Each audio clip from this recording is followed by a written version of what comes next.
Podcast Habari. Podcast Habari. Bienvenue à ce nouveau numéro de Habari Podcast. Moi, c'est Joël Botaba. Savez-vous comment faciliter l'accès à l'éducation pour les jeunes filles? Dans la province du Tanganyika, cela demeure un véritable défi. Nelly Ngugwa, notre correspondant de Kalemi, fait le tour de la question dans cette émission.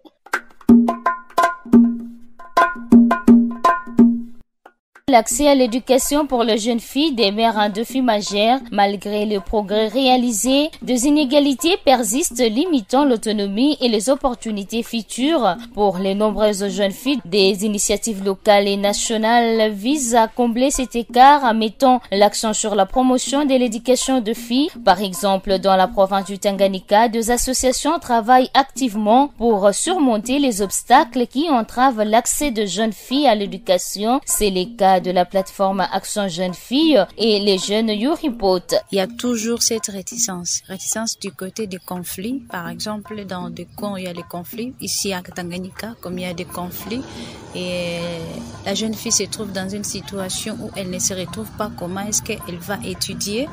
C'est impossible pour elle parce qu'il y a la crise d'abord, quand elle est face à une violence, harcèlement quelconque, la jeune fille est empêchée de procéder avec son éducation. Il n'y a pas seulement ça, toujours dans ce contexte du Tanganyika, il y a le mariage précoce. On fait marier la jeune fille à l'âge qui ne vaut pas, à l'âge de 17 ans, 16 ans, elle est encore enfant.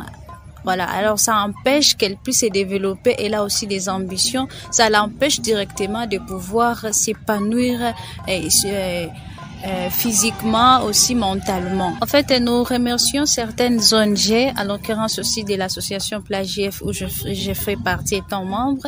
Nous sensibilisons les jeunes filles de pouvoir aussi intégrer des centres de rattrapage, peu importe l'état où elles se trouvent. Avant, c'était carrément chaotique. On peut voir aussi le jeune fille qui n'était pas vraiment considérée, soit envoyée à l'école pour des raisons telles que le mariage, manque de moyens. Il y avait même des parents qui disaient que non, amener la fille à l'école, c'est une perte de temps.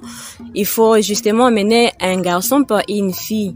Les autres disaient que la place de la femme, c'est à la cuisine.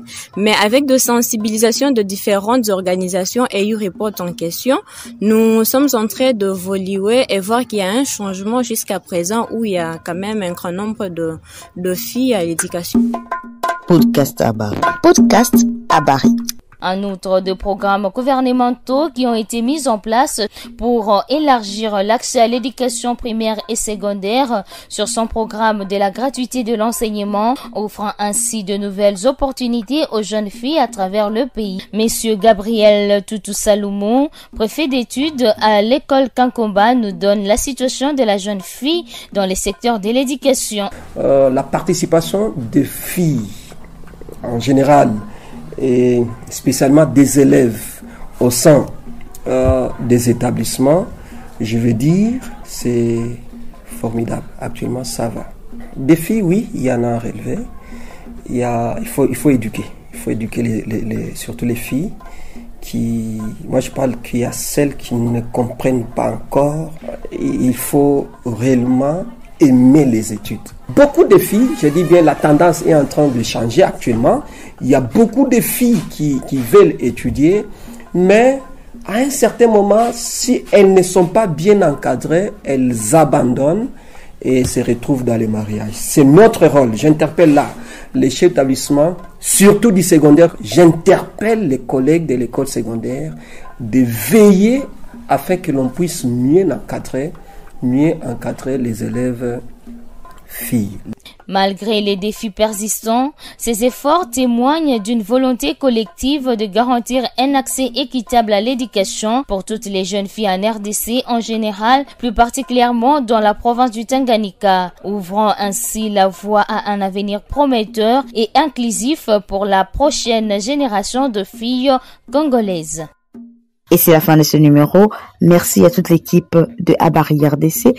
Nous avons réalisé cette émission grâce à l'appui technique d'Internews RDC et le soutien financier de l'ambassade de Suède à Kinshasa. Au revoir. Podcast Habari. Podcast Habari.